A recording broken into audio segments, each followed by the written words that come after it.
So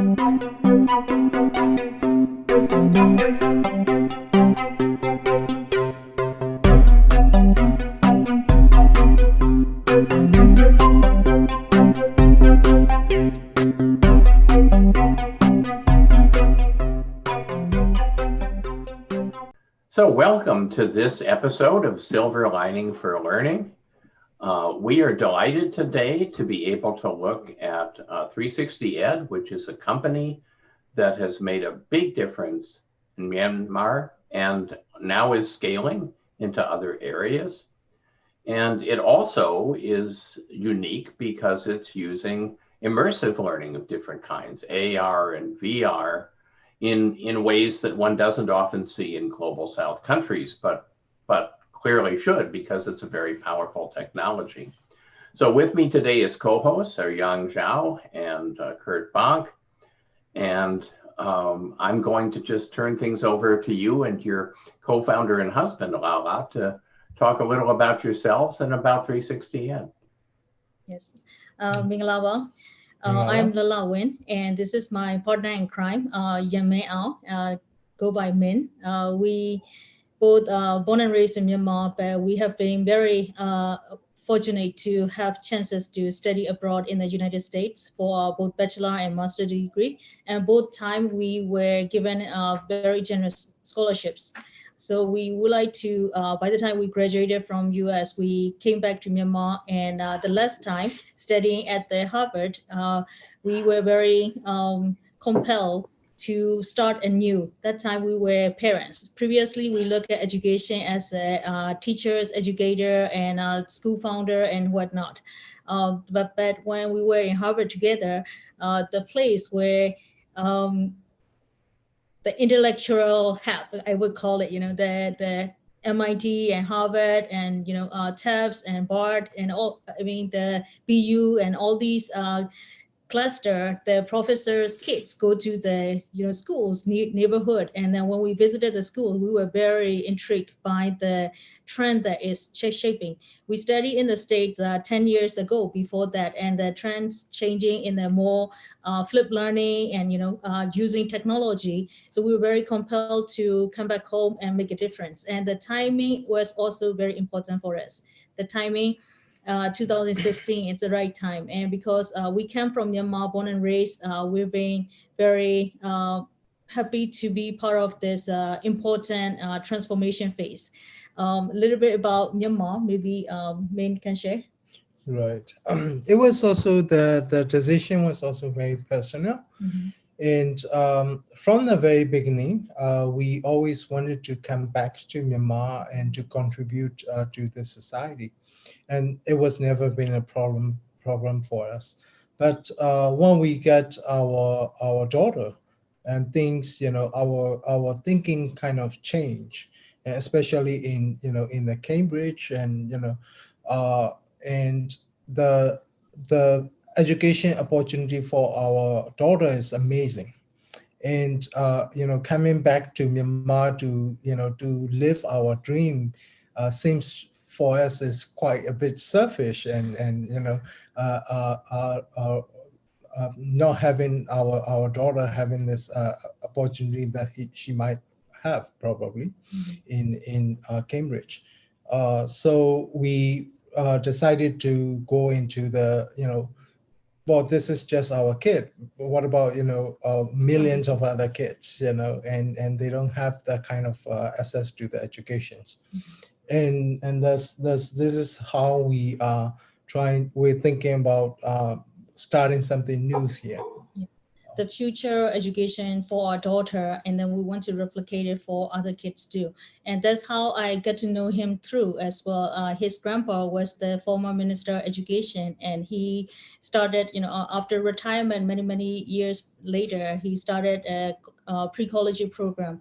And he was the founder, and along with the two other professors, retired professors from Yale University, where they graduated their PhD, and they started this pre-college program. And at first it was only for him and his twin brother to come and study in the United States. Then he thought, why not create such opportunity open up for other grandkids as well. So I became a student at the first cohort. Now the program is thriving and shining. So this public service, we came to Kennedy School, and the Harvard itself has this very public service oriented. So we want to not only just create a future for our daughter very conveniently in Cambridge or in US, but why don't we do something about it in Myanmar? What can we do about it? And the timing is very interesting as well. In 2016, the National Education Strategic Plan came out, and 2016 to 2021, the Myanmar is holistically transforming the education system. Previously, the system that we both grew up into was very rote-based learning, and the textbooks are very dry, black and white, and everything was learning by heart, and there are no colors. And a kid like me with ADHD and dyslexia, it was very daunting test, very boring. But I thankfully I survived, and then but many kids didn't survive. So we wanted to create something making learning fun, and we both were gamers and we still play games. So we want to think of why don't we create something that gamer like, for the education. And this is one, the Myanmar transformation of education, with the government transforming all the curriculum for K-12. And also the everybody has a smartphone, in 2016. So smartphone is the very personal device. People have it in their hand. Sometimes it is their first ever individual, device that they own, and it's in every household. There are at least one phone they have, and it's connected to the internet. So they now see how the world is changing, but they have this hunger and thirst, to catch up, but we don't have the opportunity. And we see this challenge as opportunity to using the smartphone, mobile phones, to transform the learning. And we both were gamers, so we want to think like games, and then using a mobile phone camera for scanning, and then augmented reality. And his background in very strong in the science, and my background in ESL. So we both combined the STEM and ESL subjects, learning programs offered in Myanmar, started in 2017. And now, 4 years later, yeah. Right. And well, when we started this two and two put together, gaming and education, it all clicked. Because we before books were invented, the way that we learned, and the way that animals learn, they learn it by playing, and that has to be connected. And so we started to look around, and then of course this whole education system that we all familiar with is a huge big games. You have levels that you go through every years, and you have to have certain points to get to the next level, and you need to have all the subjects passed. So these are games, I was just sorry. I love how you bring the story of yourself, your daughter, the national system, and your own work.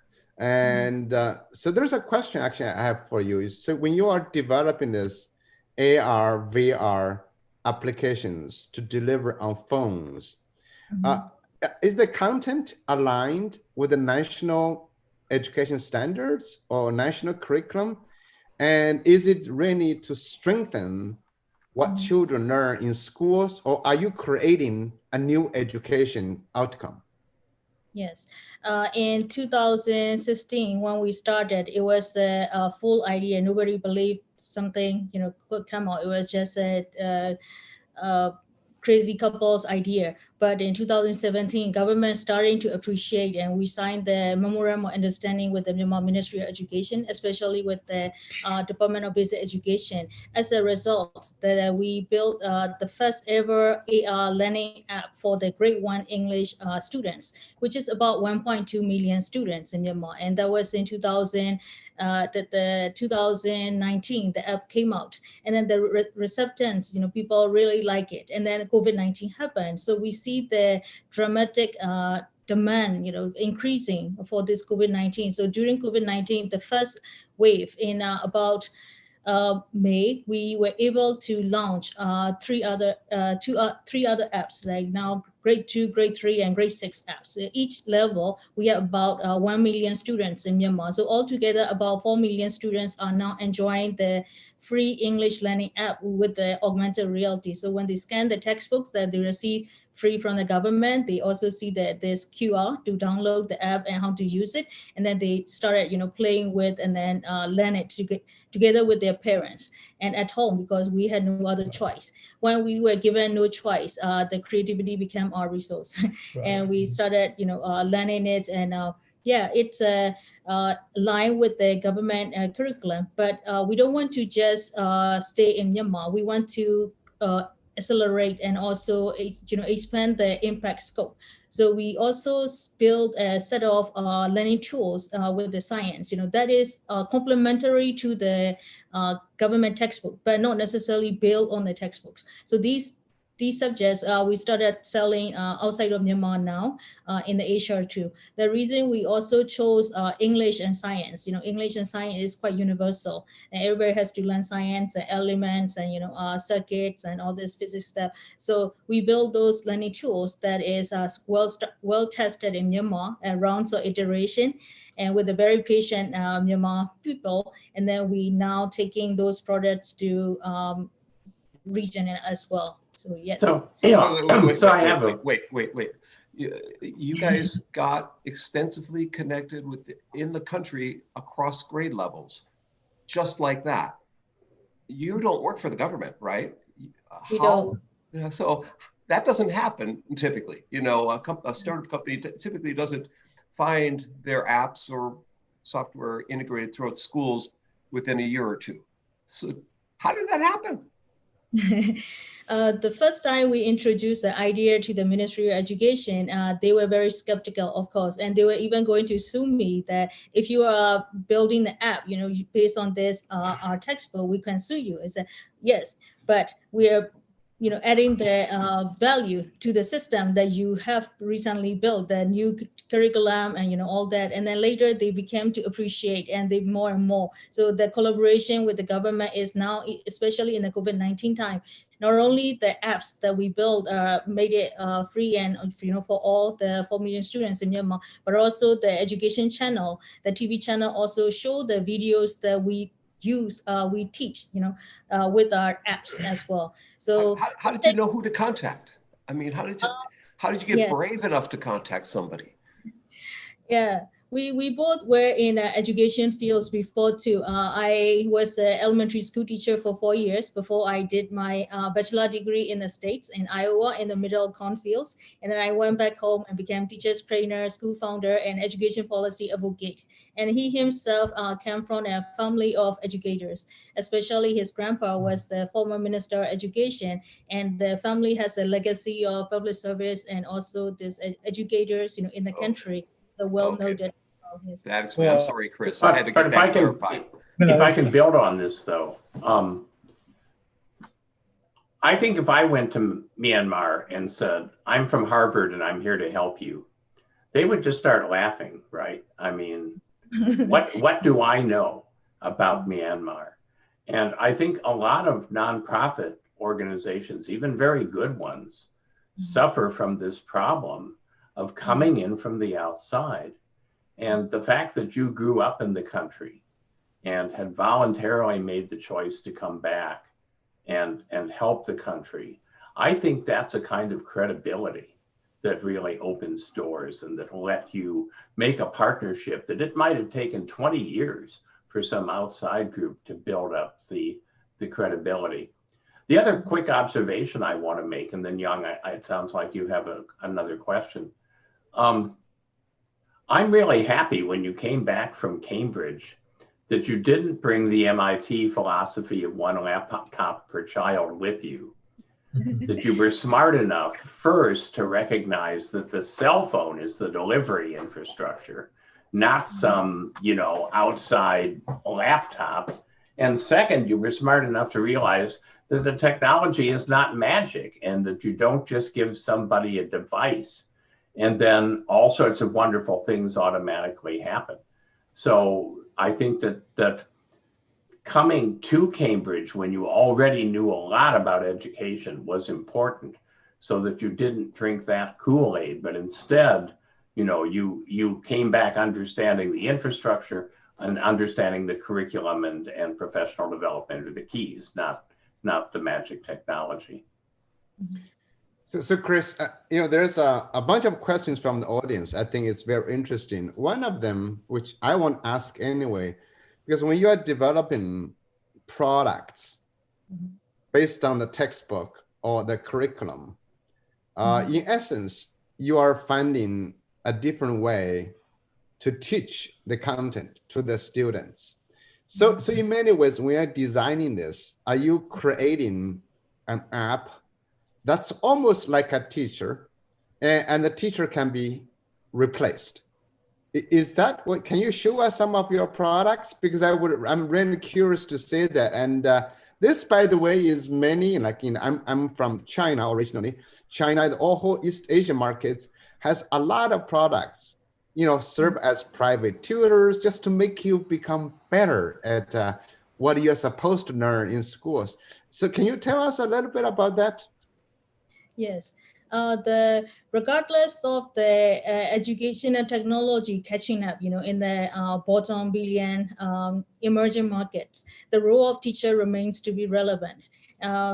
Teacher's role is not just to, in our philosophy, teacher's role is not just to impart the knowledge, but discerning the wisdom. That is the role that teacher plays, and that we really need that. And the technology can only teach the facts and, to build the confidence and build this learning confidence and such, but teachers can teach the other skills, soft skills and moral skills, and also this discerning wisdom. That's a very important part of learning, I believe. Yes. Yang, we feel that teachers' times are very valuable. And right now, a lot of teachers are spending their times grading the papers and organizing the lessons more times to take organizing the lesson than they should. And all sort of small things that technology can really help them, and this is where our programs really were helpful, and we hope to be more helpful in the future as well. So this is an example of the app. It is a learning platform app. We call it Universe. Universe Learning App is a place for the children and adults and parents, all learners.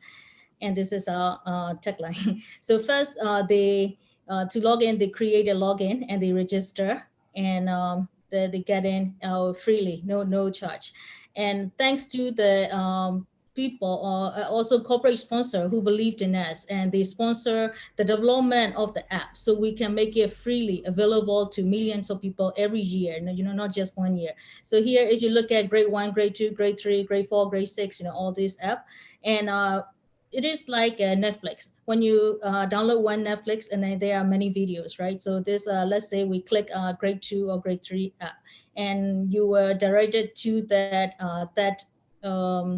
page. And there are other apps that in the process, in the pipeline for physics and chemistry and bio and all sorts, as we focus on ESL and STEM. But in this platform, so far, we only have the English, and the music app is coming up. I am transcribing the video as well. So Vocab Builder and International Alphabet, these are the ones that we sell, but the free apps are the textbook curriculum app.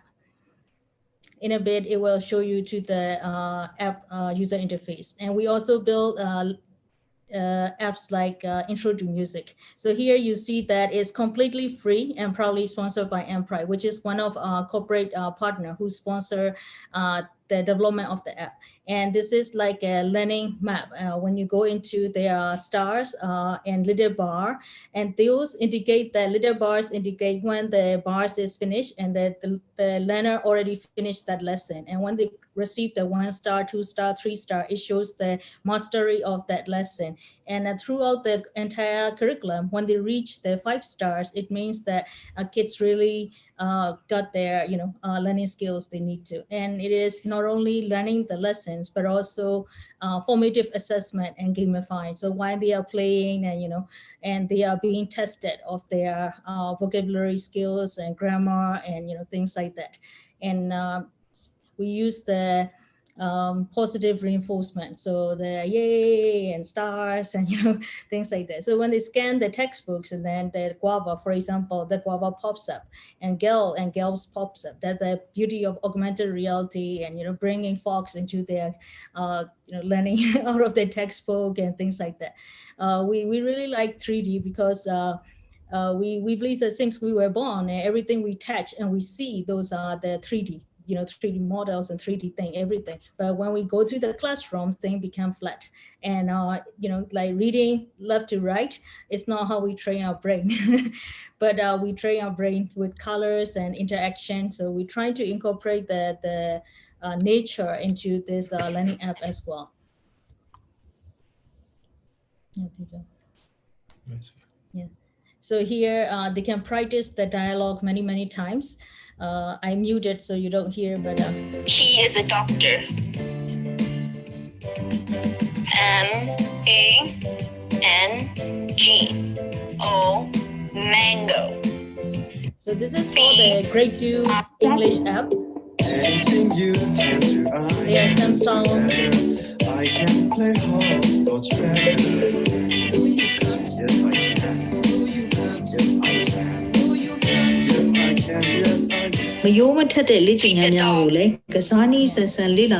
So here they click and learn the phrases and things like that, and the grammar exercises, and also each unit like a learning map. And there is another layer. The entire textbook is free, but if they want the extra learning lessons, then this is our business model, and they can buy the coins and to learn further. And to make the learning, some parents, they are happy if they can get the free textbook for free. That's enough. But some parents, they want to do extra exercise like extra grammar lesson and extra vocabularies, things like that. So we make the room for that as well. And augmented reality really makes the learning pop. In a country like Myanmar, the science lab, we can count in one hand. We don't have science lab. We have about 60,000 schools and about 10 million students in the K-12, basic education system. But the science lab are very rare. So we make use of smartphone cameras to bring the science lab into the classrooms or in the learning desk. And stories also become alive with the app as well. So here is just an example of how the app looks like. And it's interactive, not just watching one video after another as a passive learner. They click, they play, and then taking the test, something like that. So this is just an example. So we also combine the idea of concept of formative assessments and the gamifications aspect. So there's another question. When apparently you guys are doing AR. There are millions. I exaggerated, not millions. There are really hundreds of products like this, globally speaking. If you go to Silicon Valley, go to the US, and everybody's trying to do something like this. I'm sure in China, there are a lot of companies who are doing something quite similar to that. So I was just curious to say, when you're designing this program, what kind of user testing you've done? How do you test the models to say, because we face the challenge, and there are some content might fit a global audience, some may fit in students in specific conditions. Students react differently. So what kind of user testing and how are you building this for different markets? Yes, our education team, the Department of Education is very well designed with the teachers, and they are some of them are tutors as well, and they have the children, they have the students that they have been tutoring, all along. So they test it before we take it to the market, and we ourselves as a kids at home, digital native for 5 year old now almost 6 years old, and she is very ruthless. She will tell this is like I don't know how to do this, she wouldn't play, things like that. So we have user testing at convenience at home, and also our education team has the students that they have been teaching, and they take it out. And so far we have been relying on the kids, around us in Yangon. But we cannot do that extensively all throughout, 14 states and division in the country.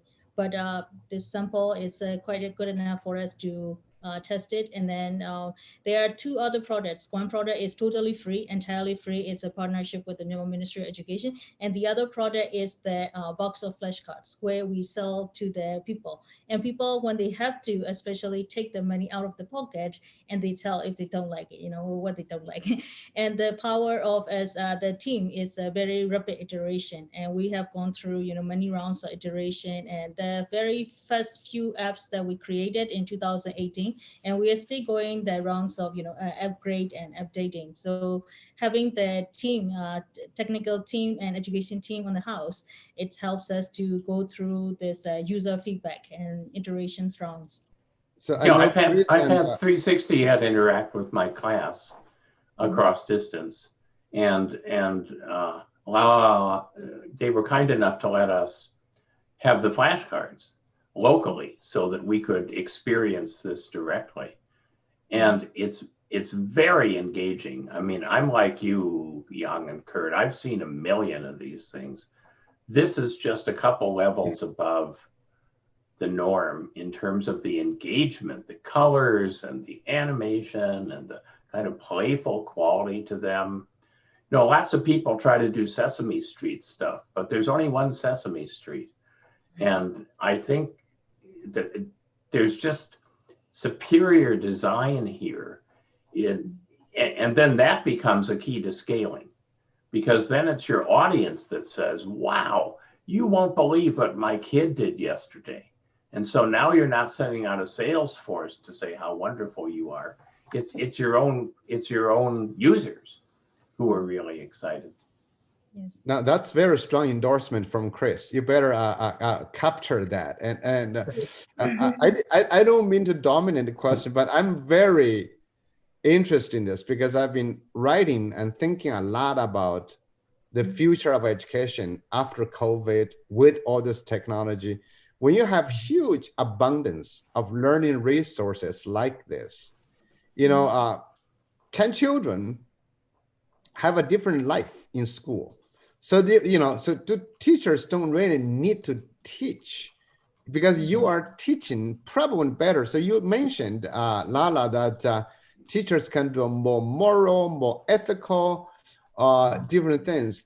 I'm not familiar with Myanmar, like how big your classes are, how teachers doing that. Do you think this product is changing how people learn and how teachers teach? Yes. Well, yeah, this is our ultimate goal is to actually change the way that we learn and teach. And right now is the global demand for quality education is really high, and the supply is kind of flat throughout the years. And even before we get this pandemic situation that we have. With these technologies and the tools that we provide, we hope and we'll be able to uh, uh, you know really utilize the resources of the teachers and the classroom resources much better. And doing homeworks is much different. And also even the kids outside of the formal education settings can benefit almost very similar quality of educations. than the formerly schools children.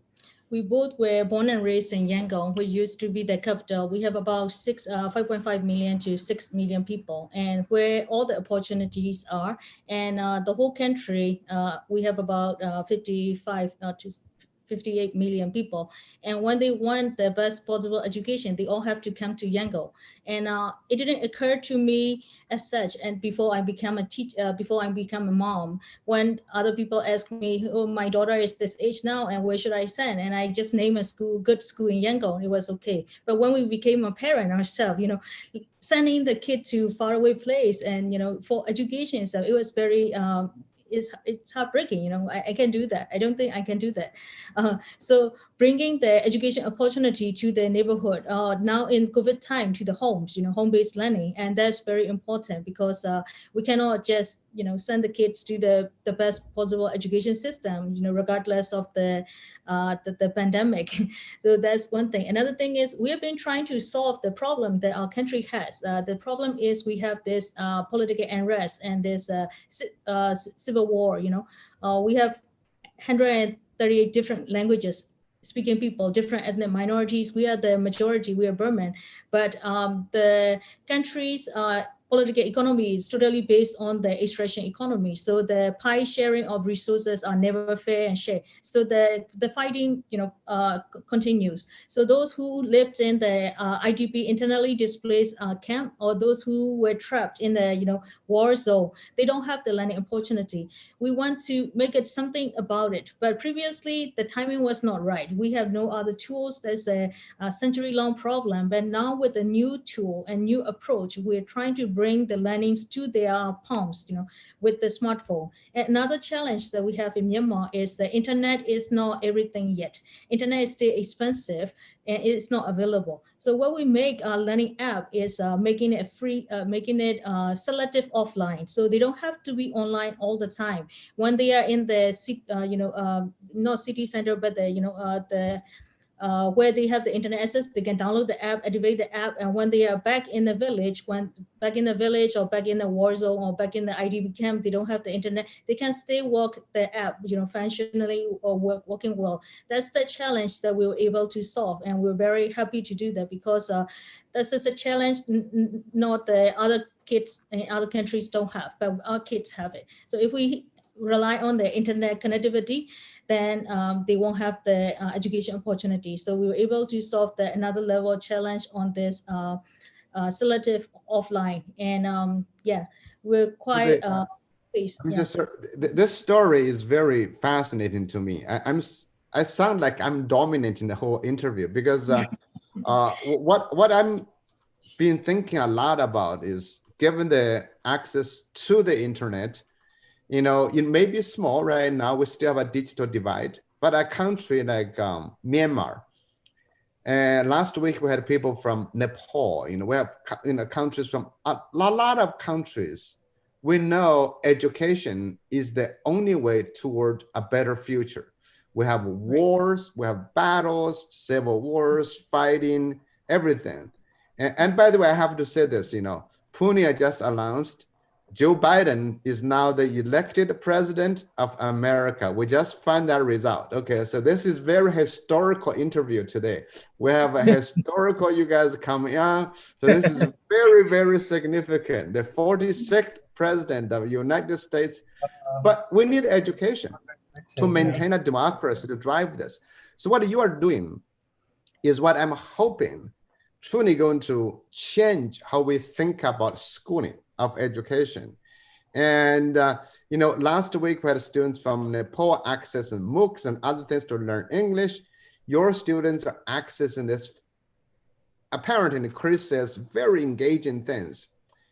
Do you think you will get into, or the Minister of Education will say, okay, 360 products are so good, teachers, let's think about how to work with students in other ways. Do you think that's going to happen?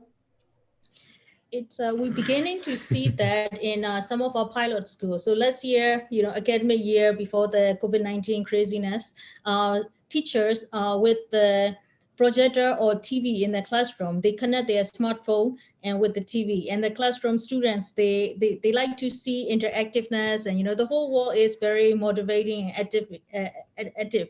And when they in the classroom, when teachers started scanning the textbook with the smartphone, and it shows on the projector screen and it shows on the TV, and the kids were very happy. So that's how we want to help the teachers as well. My mom was a teacher, I was a teacher, all my aunts were teachers, and they had to, I don't want to call it waste, but they had to waste a lot of their time on the this correction and just daunting tests that we can now help with the technology, and they can focus more on what's really important that only teacher can teach. Yes. Yeah, I mean, we will hope, and we like it to be our governments and these large institutions to adopt these our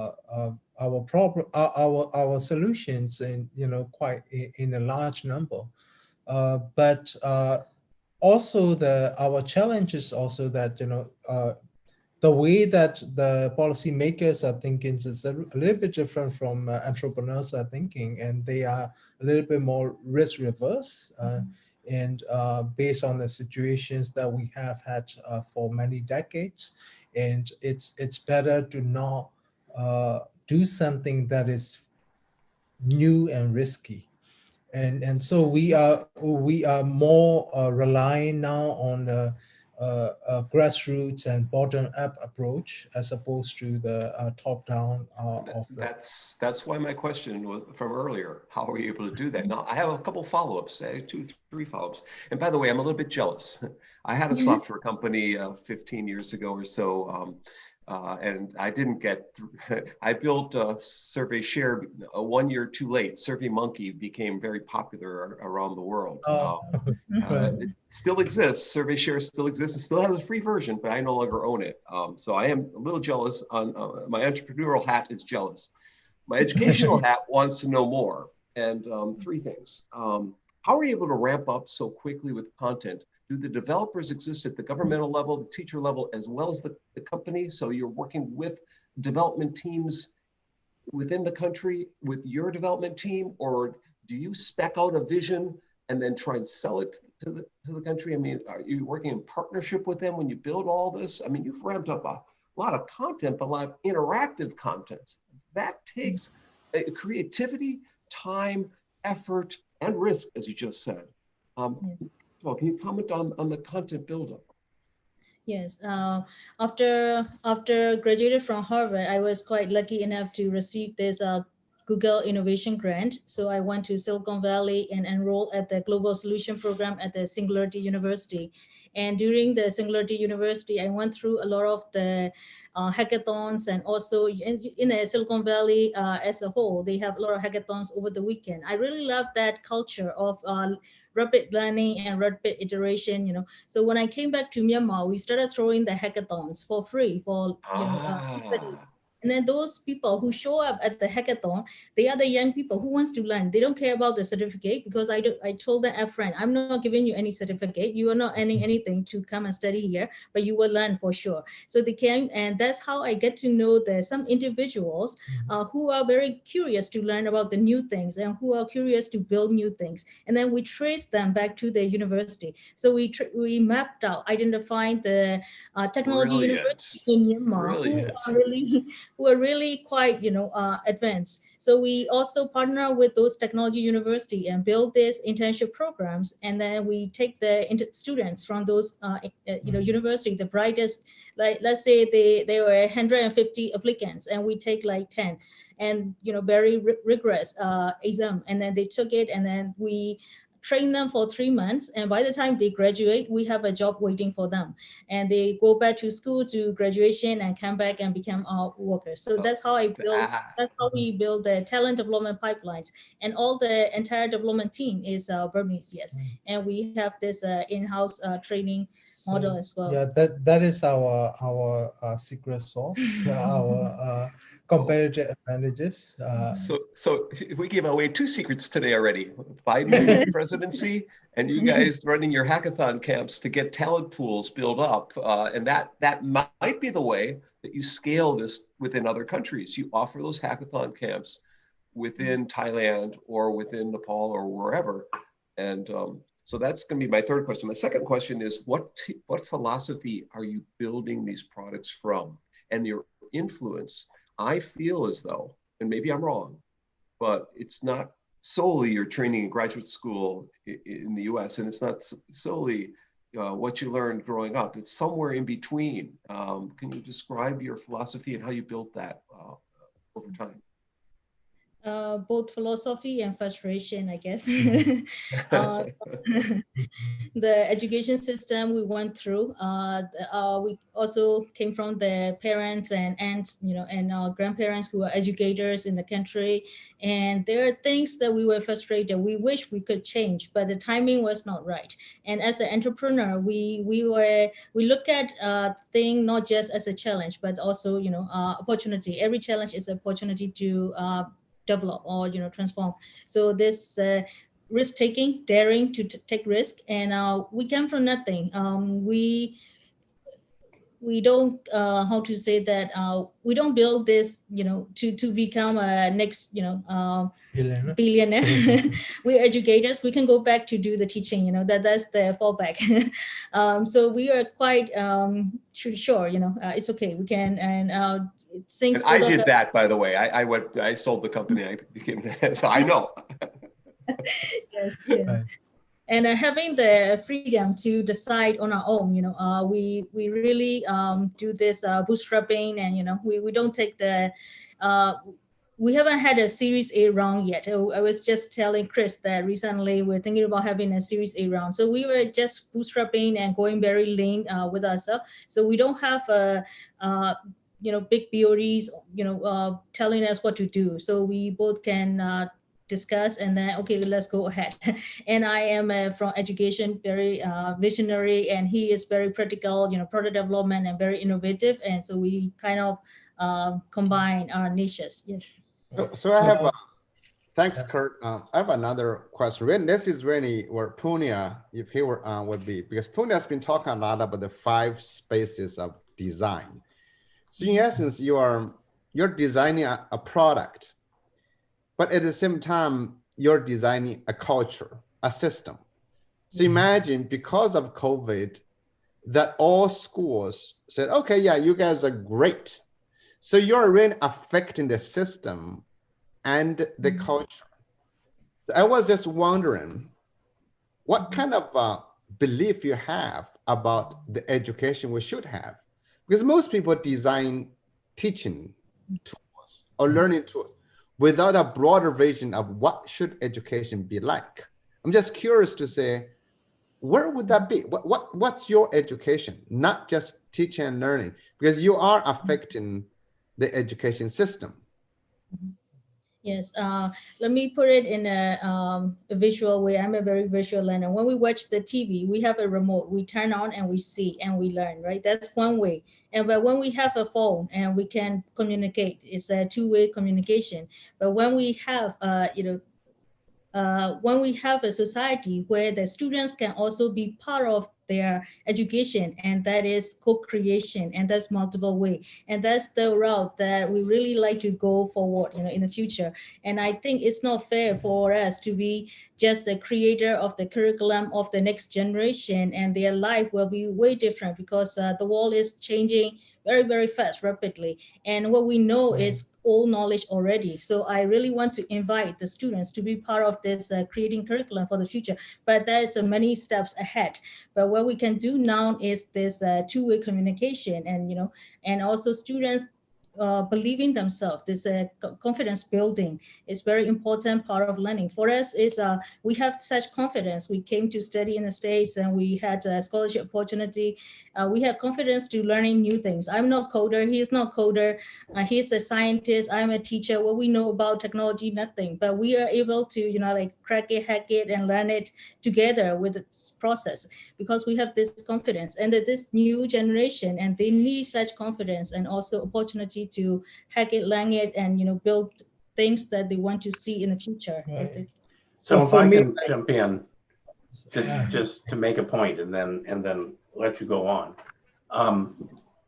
There's an interesting opportunity for research here. And I've seen a long debate take place essentially about cultural relevance. So on the one side, you see people who say English is English, math is math. You just design a good curriculum for that, and people everywhere should use it, and they're going to learn from it. right. And then the other side says, no, cultural relevance is really important because the examples that you use and the contexts that provide relevance are quite different from place to place. So I'd love to get your comment on that contrast and where you would position your work. Right. Well, going back to, I think it might answer some of your questions. I, in terms of philosophy, I will go back to my childhood and some of my earliest memories is of wonder.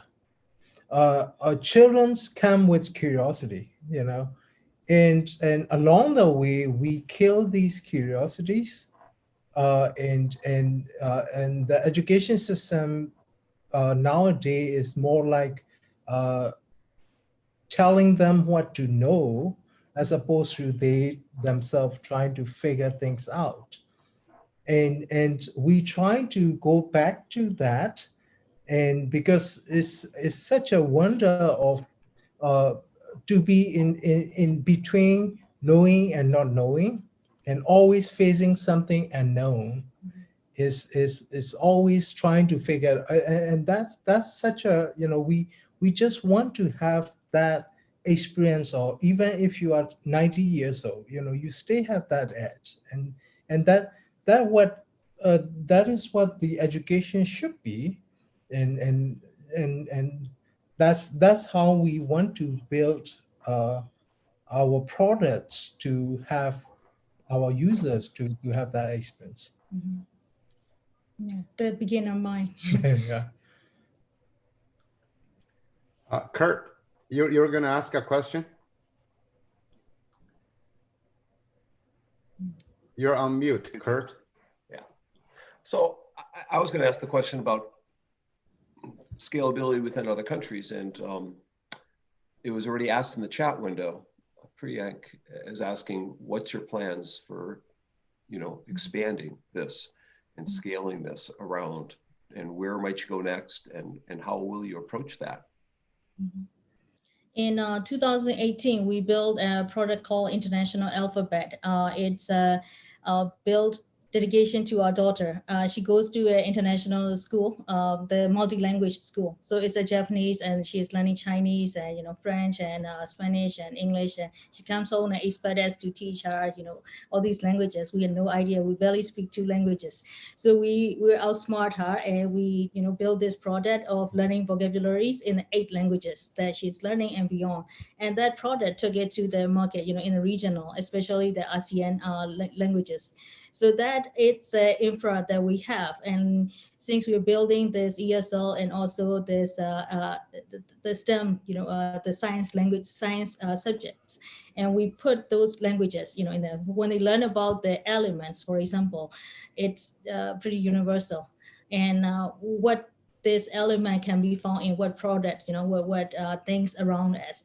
It's quite universal, and we use those examples and with the different languages we have. So for example, for the elements, we have about 30 cards.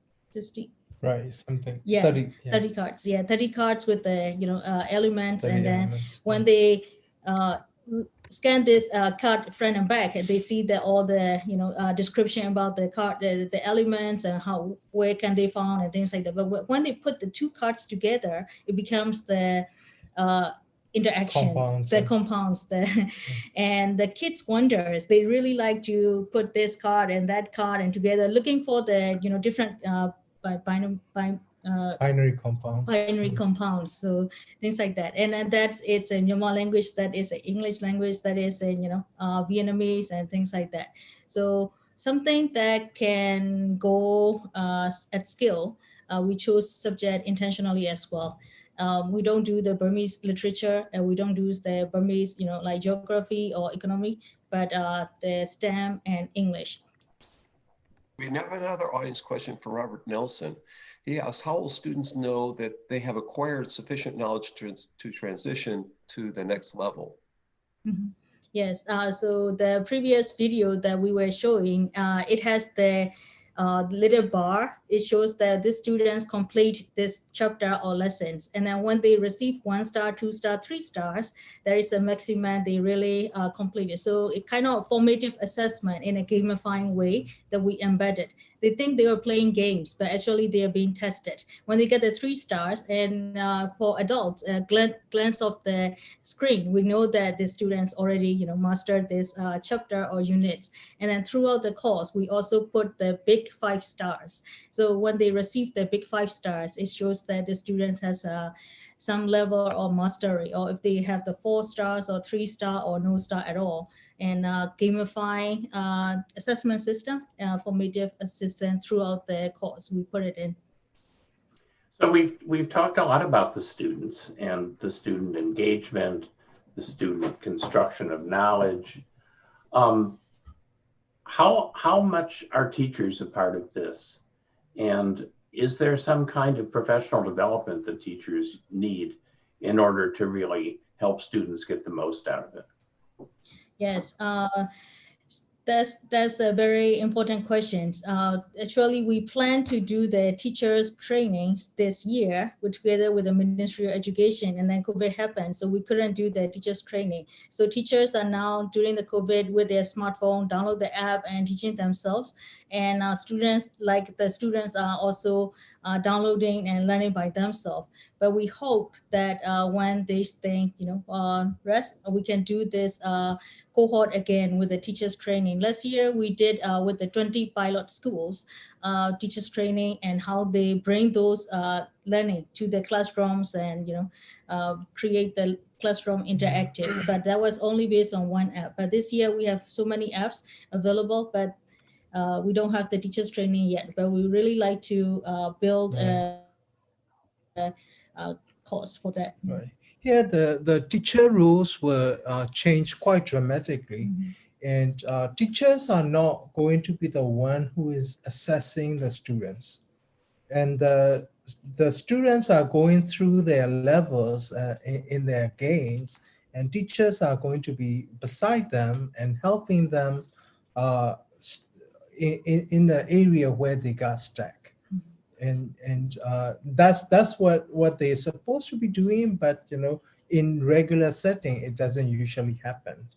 But if you can use our system like that, I think it can really go into that direction. Yeah. And slow learner like me, it takes me 2 times, 3 times to learn a concept. But once it's there, I really grasp it and learn it. And students like me, they need the opportunity to go back many times as they want, without hurting other students in the classrooms. And so we hope that this can take it to the mainstream. Now it's all happening during COVID. Not all, but most of the new apps that we created during COVID out of the necessity, out of the demand. And oops. And that's a electricity outage, and that's happened in Myanmar. Yeah. So I just use my phone now to light ourselves. I'm glad you have a power supply for the computer so you can continue to be part of the program. Right. That's another reality. We can rely on the internet, nor the electricity. Even in the big city, most cosmopolitan city, Yangon, with 6 million people and all the embassies and all the international thing, and we still have the electricity outage, like that. So we have to build a system that is relevant to us, to our problems, not only offline selective, the selective online, and also this, the if it is based on the web, computer, we can afford it, and the electricity is not reliable. But the phone, we can charge with the solar. Yeah. So that's the thing. We develop these programs and solutions for Myanmar, but that's also the reality in a lot of places in the world. In Africa, in the other part of Asia, and some part of Latin America. And we hope that, especially with some of the programs being very universal in terms of the language and the math and science, and uh, we like to continue on expanding to the other markets, democratizing to other especially the markets. emerging markets and the developing markets. Let me get a final thing. Yeah, a quick question, because we're running out of time. Yeah. More of a comment. It seems like you're really wedded to self-directed. Educational psychology plays a huge role in what you're doing. Engagement, the motivational principles that you've talked about, self-identity as a learner, self-concept, but also self-directed learning skills, not only the students using the tools, but the teachers getting trained, because you can't go in and do the PD, professional development, right now. They have to download the app, download the training, and train themselves. So in my research right now, I'm studying SDL, self-directed learning, and we're looking at what are the kinds of things that are embedded in online learning tools and technologies to help learners self-direct. Have you thought about the self-directed learning principles that are embedded in your system or in the training of teachers, and are you trying to find ways to help in that regard? I don't know the terminology or pedagogy term, but what we like to build is the confidence in each learner's inner. When we had this learning confidence, we are able to take the challenge and turn it into the solution, or we don't just stop at the challenge. We take it to the next level. What can we do about it? So that it's very centered to what we build. We want to have our learners or our daughter have this confidence that she can learn it and she can master it and she can, help others learn it as well. So maybe self-directed. I don't know the terminology, but the center is learning confidence. Yes. Thank you. So I want to thank you for being part of the program, and even being so prepared that you could handle a power outage. And I also want to say that I'm very struck by your humility. You meet a lot of people who've been far less successful than you have, and they're just so proud of themselves. They feel that they found revealed truth and they understand how to change everything in the world and so on. And I think your humility and willingness to learn and not declaring victory is a really important part of your success. And I just want to say that, I think you really are a lighthouse in terms of a lot of opportunities to use advanced technologies in developing countries as well as developed countries. Yang, Kurt, do you want to have any final remarks here? Well, I would like to comment and then introduce next episode. I think the power outage is just amazing. I really want to our audience, from wherever they are, is to really understand we are in a different world than 30 years ago, than even 20 years ago. And this is amazing. From the story, we have a lot of global South countries who have come up to see there's innovation, there is silver lining, it's hard, but the internet is here. And we can create new possibilities. We can create new educational pathways. I think that's something I always want our people to understand. I'm from a very poor village in China. I was born in 1960s. I did not have access to your fancy things, but if I did, I bet I would be a different person. But what you're doing is amazing, okay? And there's an abundance of this. You've learned very good things from, I think, Chris, I guess. So and Kurt's talk about self-directed learning. That's another area you might eventually, like Punya would suggest, move towards to build online communities. Students need to break away from the local communities so they can drive different.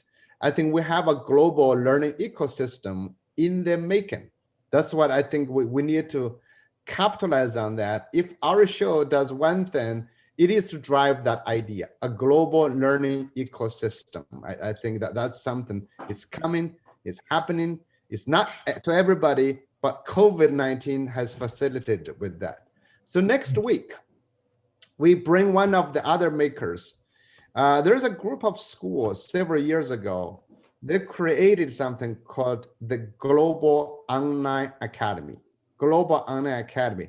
These schools started with private elite schools from Jordan, from the US, from China, different places. What they've been doing is trying to allow schools to share courses. So if you're in a King's Academy in Jordan, you can take a course from, say, Punahou in Hawaii.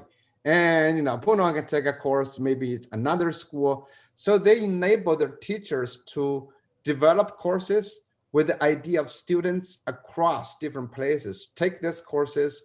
It is a really amazing idea that is to make everybody recognize each school is not sufficient. Our life is the world. We can take courses from other places. And we're lucky to have the executive director next week, as well as one of the board members who is also a principal from Punahou School, one of the beginning schools, to join us next week to talk about the Global Online Learning Academy. Thank you very much. Chris, you want to end this? I just want to say again, thank you, and get some rest. I know it's late there, and please keep us posted because your work is very, very exciting. So thank you.